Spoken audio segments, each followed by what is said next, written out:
साथी अपना स्थान ग्रहण कर लेंगे और जोरदार नारे से एक बार बहन जी का स्वागत हो जाएगी। प्रतीक्षा में बहुत जोरदार नारे हो जाएंगे। एक बार बहन जी का स्वागत करेंगे जोरदार कीर्तन से। भारत माता की मां तेरा की कहा और वृद्ध होकर वो सहारा मैं अकेला क्या करूं, तुम निकम्मों के लिए मैं ही भला करता रहूं। और आकाश की आराधना में चलकर में मत बढ़िए, संग्राम एक घनघोर है, कुछ मैं लड़ूं कुछ तुम लड़ो, कुछ मैं लड़ूं कुछ तुम लड़ो। मैं आमंत्रित कर रहा हूं हिंदू हृदय सम्राट बहनी को वो आए और अपना बोल दें।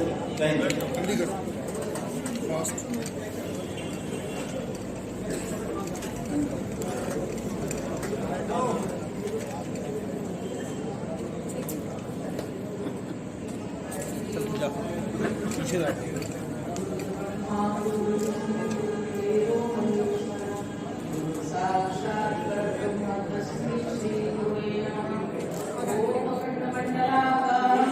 कैसे हो जाएगा?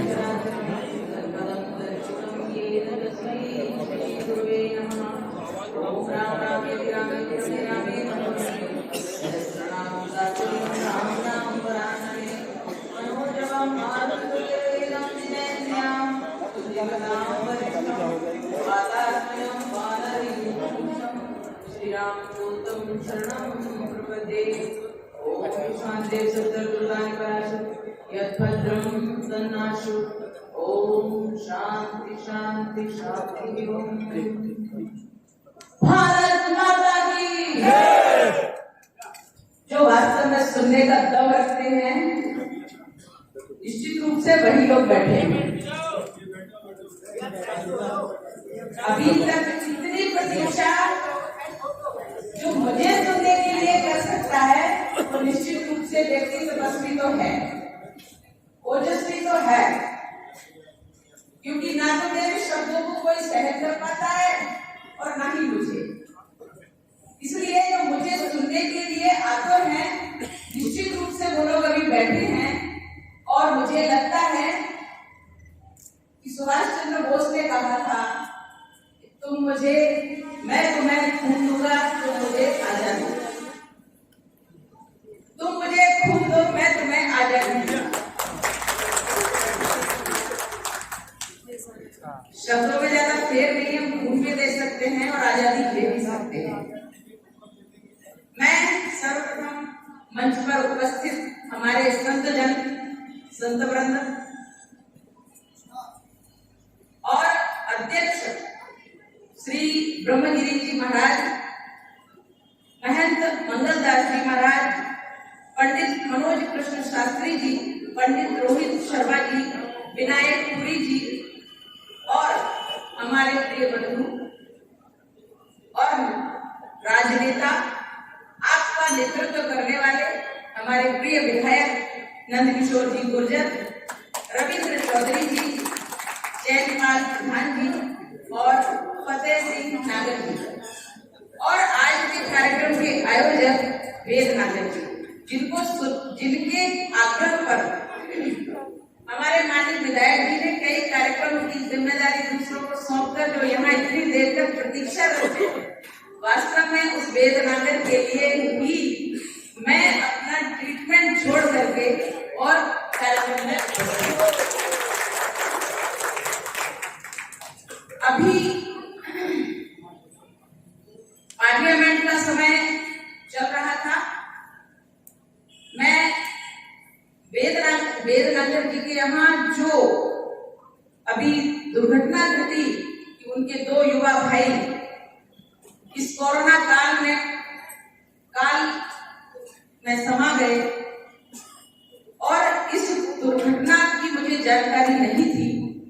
मैं बड़े आनंदित होकर के मैं काफी आग्रह के बाद मैं उस घर में पहुंची थी। वेद ने अपनी पीड़ा उससे कभी व्यक्त नहीं की, कभी नहीं बताया उसने कि मेरे साथ ऐसा हो गया।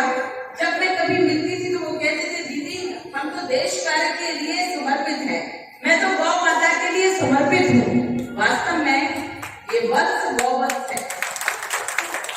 वास्तव में ये गौपुत्र कहने का अधिकार, कहलाने का अधिकारी है, क्योंकि गौपुत्र की गौ माता की सेवा करने के लिए कहता था कि हमारे भाई सक्षम है दीदी, उन्होंने हमसे कह दिया है कि तुम्हारी इच्छा है कि गौ माता की सेवा करना है, तुम गौ माता की सेवा, राष्ट्र की सेवा के लिए समर्पित रहो, बाकी घर का सब हम संभाल लेंगे।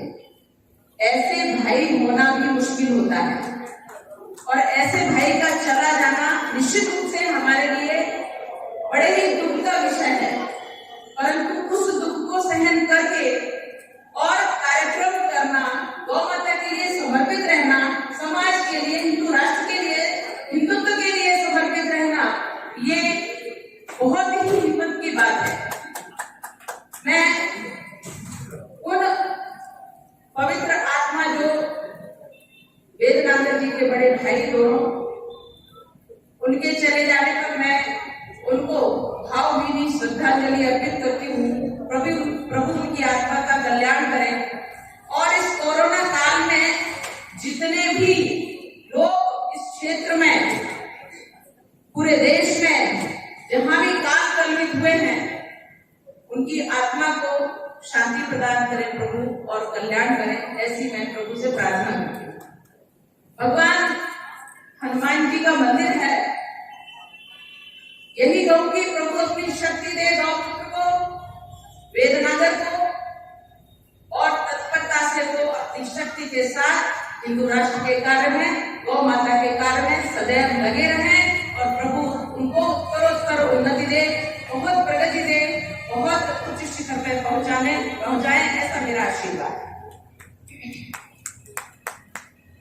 मैं यहाँ आ रही थी, राजनीतिक मंच नहीं है, लेकिन राजनीति से प्रेरित होकर के भी जिन लोगों ने मुझे जेल में डाला, जिन लोगों ने हमारे माननीय विधायक जी को जेल में डाला, जिन लोगों ने तमाम साधु संतों को जेल में डाला, हिंदुओं को जेल में डाला, राष्ट्र भक्तों को जेल में डाला, गौ माता के पुत्रों को जेल में डाला, गौ भक्तों को जेल में डाला, ऐसी सरकार कोई सरकार हो ही नहीं सकती। ये सरकार निश्चित रूप से कांग्रेस की सरकार है। 15 महीने की सरकार मध्य प्रदेश में थी कांग्रेस की, तमाम सारे झूठ बोलकर, तमाम सारे प्रपंच करके, और उन्होंने मध्य प्रदेश में कांग्रेस की सरकार बनाई और उन झूठे प्रपंचों को उजागर भी करूंगी। परंतु जब मेरा चुनाव आया तो मेरे चुनाव में वेद नागर वहां पहुंचे, बाहर की गाड़ी देख करके वहां के पुलिस वालों ने खबर दी कि ये कोई वेद नागर करके आए हैं। वेद नागर भोपाल पहुंचे हमारे चुनाव प्रचार में, धर्म की जय के लिए, अधर्म के नाश के लिए। और जब वो वहां पहुंचे तो उनका पूरा चिट्ठा निकाल के और वहां की कांग्रेस सरकार ने उनको वहां भी जेल के मार्ग प्रशस्त कर दिए।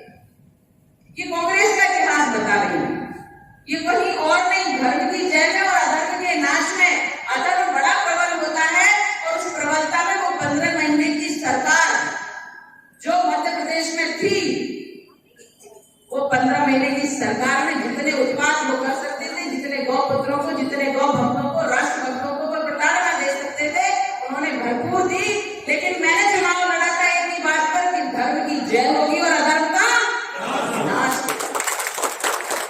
वास्तव में धर्म की जय हुई और अधर्म का नाश हुआ। और उस धर्म की जय करने में हमारे वेद नागेश जी वहां भी उपनिषदों की प्रताड़ना को सहे। इसलिए मैंने सुना था कि जो जेल में जाता है वो नेता बन जाता है। कि कांग्रेस के समय में होता था, मैं सोचती थी ऐसा कैसे होता है कि जो जेल जाता है वो नेता बन जाता है। परंतु कांग्रेस के मुझे बाद में समझ में आया, क्योंकि मैं भी जेल गई और नेता बन गई, तब मुझे समझ में आया कि वास्तव में लोग जेल जाते थे और क्यों नेता बन जाते थे, क्योंकि जबरदस्ती जेल में डालना और प्रताड़नाओं को देना और उनसे निकल करके जब समाज को सच्चाई पता होती थी उस समय वो व्यक्ति नेता इसलिए बनता था क्योंकि लोग सोचते थे कि जो जेल में जाकर के कांग्रेस की प्रताड़ना को सहन कर लेता है और सहन कर सकता है वो निश्चित रूप से हमारा नेता हो सकता है। इसलिए जो देशभक्त होते हैं वो नेता बने, परंतु ये नहीं है कि गुंडागर्दी में देशद्रोही होने में तुम जेल जाओगे और नेता बन जाओगे। ये मोदी जी के शासन में तो नहीं हो सकता, ये योगी जी के शासन में तो नहीं हो सकता, और ये भाजपा सरकार में तो नहीं हो सकता। भाजपा में तो देशभक्ति ही नेता बनेंगे, गौ भक्ति ही नेता बनेंगे, निश्चित रूप से हिंदुत्व ही जीतेगा और निश्चित रूप से योगी जी ही जीतेंगे और निश्चित रूप से मोदी जी ही रहेंगे। राजनीतिक मंच नहीं है, पर हिंदुत्व की बात कहने में हमें कहीं कोई लज्जा नहीं आती और हमें कहीं कोई संकोच भी नहीं होता। खुलकर के बोलते हैं। इस बात में लोगों ने, मीडिया ने मुझे बदनाम कर दिया, तो मैं कहती हूँ कोई बात नहीं, तुम बदनाम करो, हम नाम हो जाते हैं, हमारा तो नाम हो जाता है। करते हो तुम कन्हैया, मेरा नाम हो रहा है, मैं तो कुछ करती ही नहीं हूँ। ये भगवान कृष्ण ने कहा है कि आप कर्ता मत बनिए, आप अपना कर्तव्य करते रहिए। मैं आ रही थी, बड़े बड़े होर्डिंग्स लगे हुए थे, मैंने देखा कोई फोटो है जिसमें कोई भक्त है, शायद माला डाले हुए, बड़ा सा ऊंचा सा टीका लगाए हुए, कटिंग वटिंग वाले बाल थे, लाल साड़ी पहने हुए, हाथ जोड़े हुए, संभवतः माला रुद्राक्ष की हाथ में है उसके। मुझे लगा कोई भक्त का फोटो होगा, लेकिन मैंने देखा वो तो वाटरायण थी। और मैंने कहा जब ये वाटरायण भक्त बनने में ऐसी क्या मजबूरी हो गई कि इनको हिंदुत्व अपनाना पड़ रहा है, दिखावा करना पड़ रहा है, सनातनी बनने का दिखावा करना पड़ रहा है, क्योंकि ये तो फिरोज खान की नातिन है, वो वाटरायण ही हो सकती है, ये नाटक ही हो सकता है, सनातनी तो नहीं हो सकती। और सनातनियों में इतनी दम है कि जब तुम्हें राजनीति की ओर आंखें करने की तुम्हें इच्छा हुई, तुमने दृष्टि राजनीतिक नेता बनने की चाहिए, तो उस समय भी तुम्हें भले ही हो, लेकिन सनातनी वेश में तो आना ही पड़ा। मैं कहती हूँ बड़ा ही ताकत है, बहुत ताकत है हमारे हिंदुओं में, सनातन धर्म में, क्योंकि इसका भाई भी कुछ समय पहले, कुछ सालों पहले जब राजनीति में आया, उसने देखा कि हिंदुत्व और हिंदुत्व, इसके अलावा कुछ और है ही नहीं, तो उसने जल्दी से जनेऊ डाल दिया। भूल गया कि जनेऊ के भी संस्कार होते हैं, हमारे यहाँ उपनयन संस्कार होता है, पर वो क्या जाने उपनयन संस्कार। उसने कोर्ट के ऊपर ही जनेऊ पहन लिया, लेकिन जनेऊ तो पहन लिया, सोचा बहुत सारे लोग धोखा खा जाएंगे, लेकिन ये हिंदू है, ये अब धोखा खाने वाला है, ये सनातनी है, ये अब धोखा खाने वाला नहीं है, ये सत्यता जानता है, देशद्रोहियों की उनको औकात पर ना के रहेगा। हमारी आवाज को ये बिजली की बस सहन नहीं कर पा रही है। कोई बात नहीं, कोई बात नहीं, जब हिंदू बोलता है तो अच्छों के दिल दहल जाते हैं। कम से कम टुकड़े टुकड़े गैंग का तो दहलता ही है।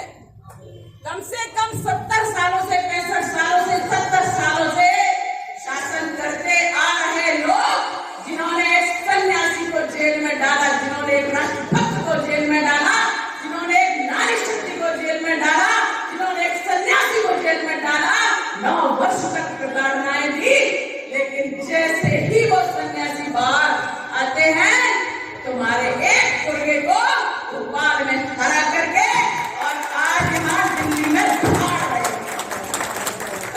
दोबारा हराओगे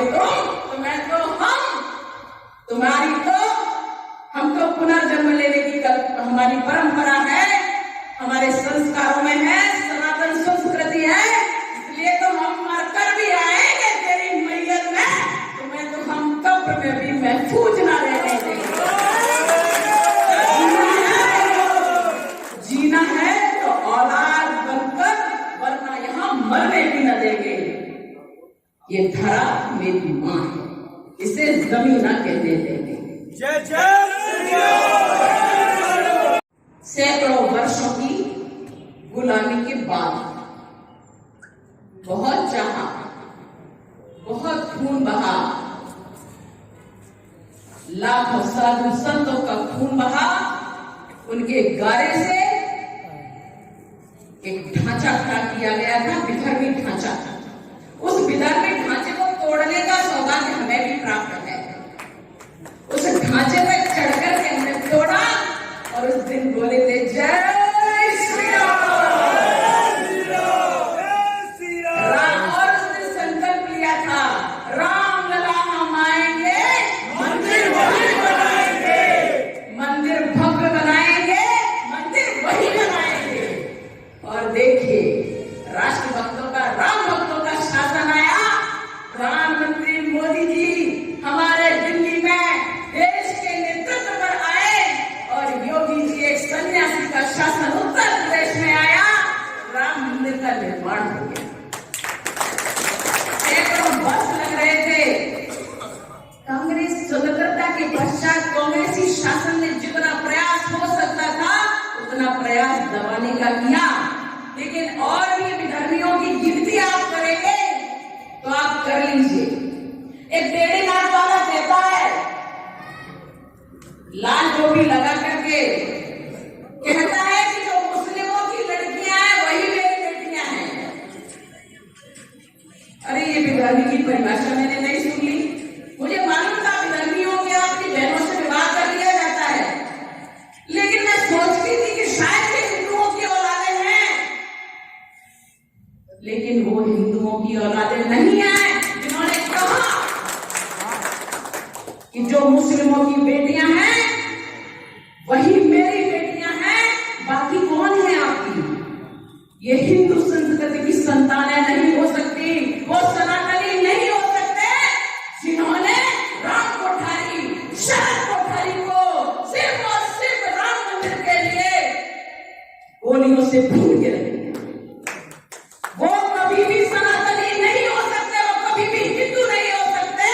इसलिए ध्यान रखना, उत्तर प्रदेश में आप विराजमान हैं, ऐसे लोगों को कभी ना वोट देना और ना देने देना। जिन्होंने राम भक्तों का खून बहाया, जिन्होंने अपने गुंडों को पुलिस की भर्ती में अपनी बंदूकें दे देकर राम भक्तों का खून बहाया, वो हिंदू कभी नहीं हो सकते।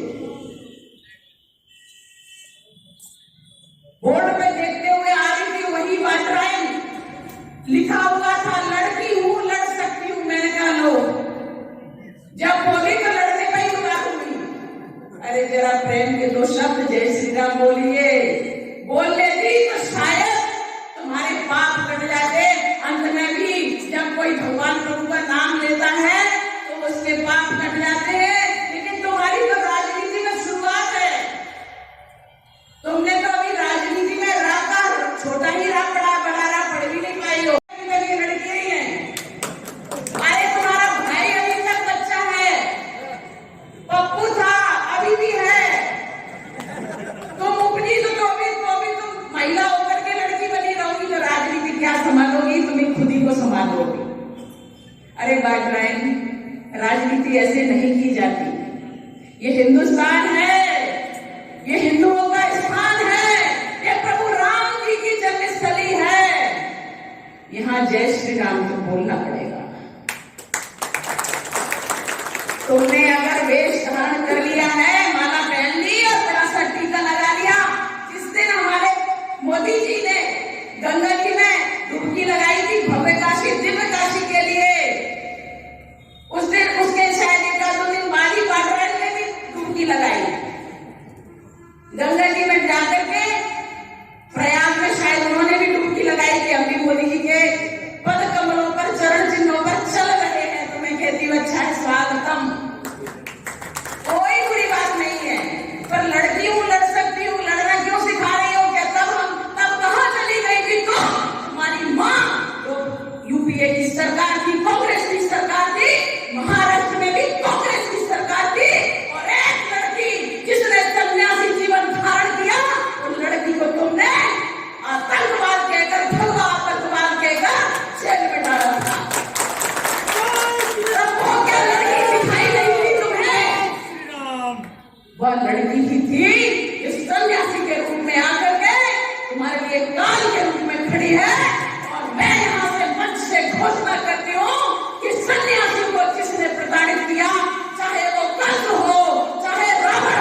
ये दोनों अलग बातें हैं।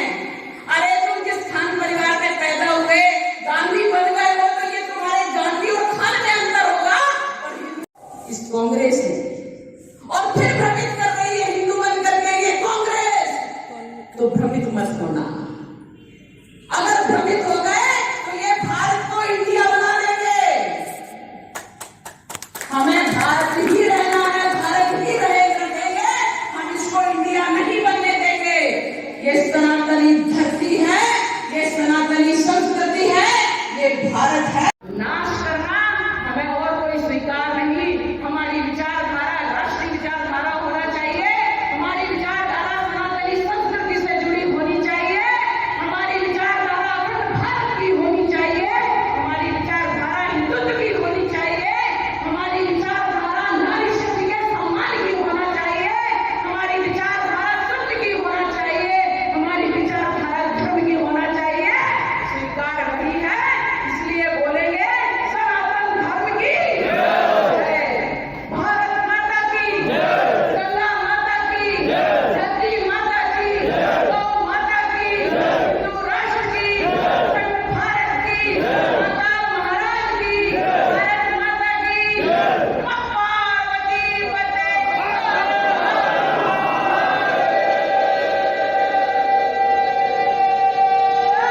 शंभो।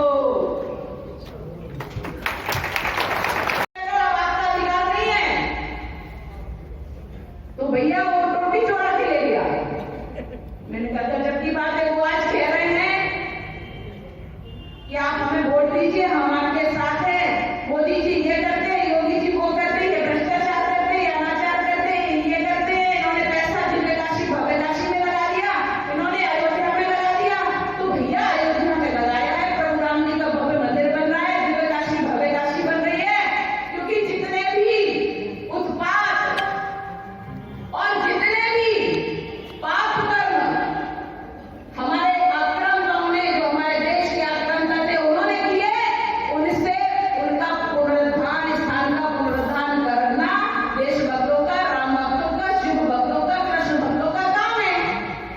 तो पैसा भगवान के ही उसमें लग रहा है, कार्य में लग रहा है, ना कि अपने जन्मदिन पर ठुमके लगाने के लिए किसी को बुला करके अरबों रुपए खर्च कर देना।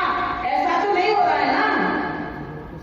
तुम्हारे यहाँ तो जन्मदिन मनाया जाता है, तुम्हारी सरकारों में, लाटोरी वालों की सरकारों में, तो वहाँ जन्मदिन पर ठुमके लगवाने के लिए, वहाँ नचवाने के लिए अरबों रुपए खर्च कर दिया जाता था, करोड़ों रुपए, अरबों रुपए खर्च कर दिया जाता था।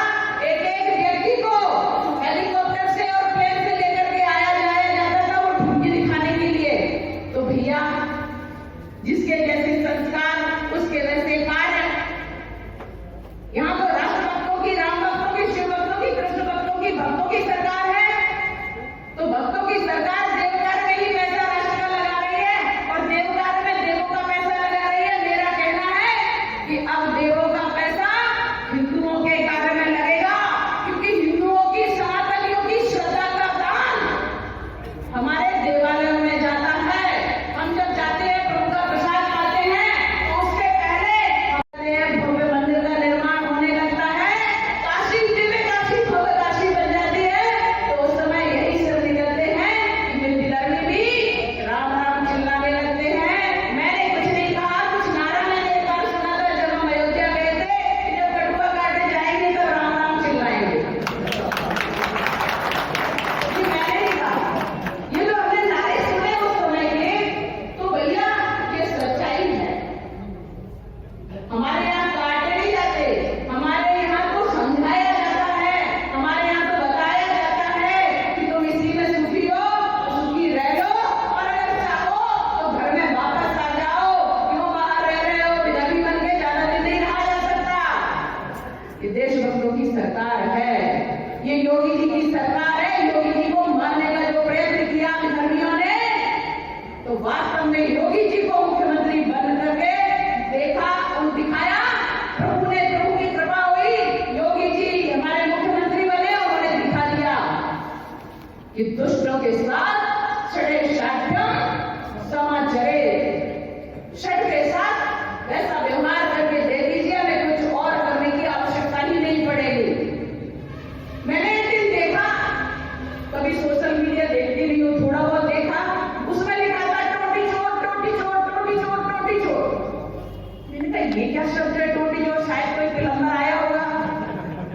रोटी चुरा के ले गया होगा। मेरी समझ में ये रोटी चोर नहीं आया। अरे पोस्टमार्टम होकर तैयार था, उसी समय मुझे जो है नवरात्रों में जेल भेज दिया। नई सरकार बनी, हमारी योगी की सरकार आई, मैं जेल चला गया। मेरे भाई विधायक नंदी जो बोले थे 17 चल रहा था लखनऊ, इनको पता चली कि बेग नागर को जेल भेज दो, राज्यसभा की तैयारी कर रहे हैं। साथियों, लखनऊ से ऐलान करा और जेल में पहुंचकर पूरा महकमे को इकट्ठा कर दिया और ये साबित कर दिया कि ये गाय वालों की सरकार है। अगर बेग नागर को राज्यसभा लगी तो विधायक नंदी को राज्यसभा लगेगी, मैं आगे बढ़ा पूरे क्षेत्र में इकट्ठा कर दिया। ये स्थिति हो गई कि सरकार तुरंत बढ़ी। उत्तर प्रदेश के मुख्यमंत्री योगी आदित्यनाथ ने मुझे दिल्ली में लेके बुलाया, विधायक जी ने मामला लखनऊ तक पहुंचाया। मुख्यमंत्री जी बोले कि क्या चाहते हो? मगर महाराज जी मैं कुछ नहीं चाहता, आपके संज्ञान में मामला आगा, मेरी इतनी औकात नहीं है। हमारे क्षेत्र के लोग हमारे खिलाफ षड्यंत्र करते हैं। आज मैं इस मंच के माध्यम से उनसे पूछना चाहता हूं, आज तक बेग नागर अगर किसी एक पैसे का इस क्षेत्र का गुनहगार हो, किसी के साथ कोई चीटिंग करी हो या किसी भी नेता के साथ अगर वो ऐसा पिटनीति कर रहा है, अगर वो बेग नागर के कंधों पर बैठकर ना गया हो, तो मैं आज ही संज्ञान से ले लूंगा और जो आप लोगों को सजा लेने के लिए यहां पर चेंबर प्रधान जी बैठे हैं, अलग अलग संगठनों के लोग बैठे हैं, सबको पता है हर संगठन के साथ कंधा से कंधा मिलाकर अपना त्याग कर साथ चलने का काम करता हूं। आज ये मेरी ताकत नहीं है, ये आपकी ताकत है कि आज पूरे विश्व के योद्धा सनातन धर्म के रक्षक मेरी बहन साहब प्रज्ञा जी हमारे बीच में आई है। ये आपका सम्मान है। मेरे पश्चिम उत्तर प्रदेश के हिंदू के सम्राट कश्मीर से कन्याकुमारी तक जिनको पाकिस्तान में सैकड़ों बार धमकी आई है, वो आज आपके साथ बीच में बैठे हैं, तो ये मेरा नहीं आपका सौभाग्य है। मैं आपकी तरफ से सबका धन्यवाद करना चाहता हूं और एक बार फिर अपनी बात को वाणी को विराम करते हुए अपनी बहन साध्वी जी के चरणों में दंडवत प्रणाम और नमन करता हूं और यह संकल्प लेता हूं कि जब तक बेग नागर के शरीर में प्राण रहेंगे तब तक आपके इस आदर और सम्मान की कदर मेरी नजरों मेरे सम्मान और मेरे प्राण के ऊपर रहेगी। मैं जीवन से नहीं भूल सकता इस बात को। इसी के साथ अपनी वाणी को विराम करते हुए आप सभी के चरणों में नमन करते हुए आपके चलने की धूल को चंदन का तिलक के रूप में अपने माथे पर लगाकर आप सबको धन्यवाद करता हूं। बहुत बहुत धन्यवाद। की राष्ट्रभक्तों की सरकार होती है तो भव्य काशी दिव्य काशी बन जाती है। अयोध्या में रामलला के आने पर, राम जी के आने पर, वन से आने पर जिस प्रकार से दिवाली मनाई गई होगी, हमारे सन्यासी के शासन में वो दिवाली फिर से मनने लगी है। क्यों ऐसा होता है और क्यों ऐसा होता है कि हमारी संसद पर गोलियां चलाने वाले आतंकवादियों के मरने पर कांग्रेस आंसू बहाती है। आपको समझ में आ जाना चाहिए देशभक्त कौन है और देशद्रोही कौन है। कि आपको सोचना पड़ेगा। समय बड़ा नजदीक है, बहुत ही अच्छा समय आने वाला है। माननीय हमारे योगी जी पुनः प्रधानमंत्री बनेंगे, हम सबको तत्परता से लगना है और जिसको अवसर मिलेगा वह बोलेगा जय श्री राम, जय श्री राम। किसी से कहने की आवश्यकता नहीं है। केंद्र में मोदी, यूपी में योगी रहने वाले हैं, रहेंगे। हमारा कोई भी व्यक्ति, चाहे वो किसान हो, चाहे वो व्यक्ति कोई भी हो, व्यापारी हो, चाहे कोई सबको सुरक्षा अनिवार्य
नारियों को नहीं दिया जाएगा।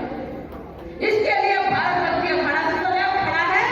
भारत भक्ति अखाड़ा सभी सनातनियों का आग्रह करता है, सभी सनातनियों से आह्वान करता है कि अपने अधिकारों को जानिए, अपने देवालयों को सुरक्षित करिए, नहीं तो ये हमारे ही ढंग से हमारे ही लोगों पर कुठाराघात करते रहेंगे, अपनी राजनीति चमकाते रहेंगे और भोग दिखाते रहेंगे और कोर्ट पर जनेऊ पहन करके कोई बड़ा टीका लगा करके लड़की हूँ, लड़ सकती हूँ, ये नारे लगा करके हम लोगों को भ्रमित करके और हमें धर्म से अलग करते रहेंगे।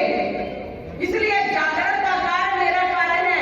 मैं आज राजनीतिक मंच से नहीं बोल रही हूँ, हिंदू और सनातनी के मंच से बोल रही हूँ। मीडिया वालों को बड़ी तकलीफ होती है, हम तो श्राप शब्द बोले भी नहीं, लेकिन मीडिया ने कह दिया श्राप, साध्वी जी ने श्राप दिया, साध्वी जी ने श्राप दिया। अरे मैं क्या श्राप दूंगी? हमारे सनातन धर्म में तो यही कहा जाता है, जो जस करे सो तस फल चाखा। हमने कुछ नहीं कहा, जो जैसा कर्म करता है ऐसा फल भोगता है। हम कुछ नहीं कहते, हमने तो श्राप भी नहीं दिया, तो भी मीडिया ने श्राप बना लिया। मीडिया बड़ा प्यार करती है हमसे, लेकिन कितना भी प्यार करो, तुम्हारे कम्युनिस्ट विचारधारा के टुकड़े टुकड़े गैंग के उन मंसूबों को हम कभी भी पुष्पित और पल्लवित नहीं होने देंगे कि किसी को भी राष्ट्र का पिता बना दो। ये मेरी भारत मां है, सनातनी है। इसका अर्थ होता है तेजस्वी, यशस्वी, प्रकाश का रथ रहने वाला ये भारत इंडिया कभी नहीं हो सकता। इसलिए इंडिया हार गया, इंडिया जीत गया, इंडिया का ये शाइनिंग इंडिया, ये इंडिया, वो इंडिया नहीं। भारत भारत है और भारत रहेगा। ये हमारी सब सनातनियों की जिम्मेदारी है। मैं मातृशक्ति को कहती हूँ कि नारी शक्ति जागृत रहे। हमें हमारी धरती से उखाड़ने का प्रयत्न किया जा रहा है, हमारी बेटियों को विधर्मी बनाने का प्रयत्न किया जा रहा है, हमारी बेटियों को विधर्मी ले जाते हैं, विवाह करते बेचते हैं या फिर उनको छोड़ देते हैं। अपमानित करके छोड़ना, ये हमारी नारी शक्ति का अपमान अब हमें बर्दाश्त नहीं होगा। इसलिए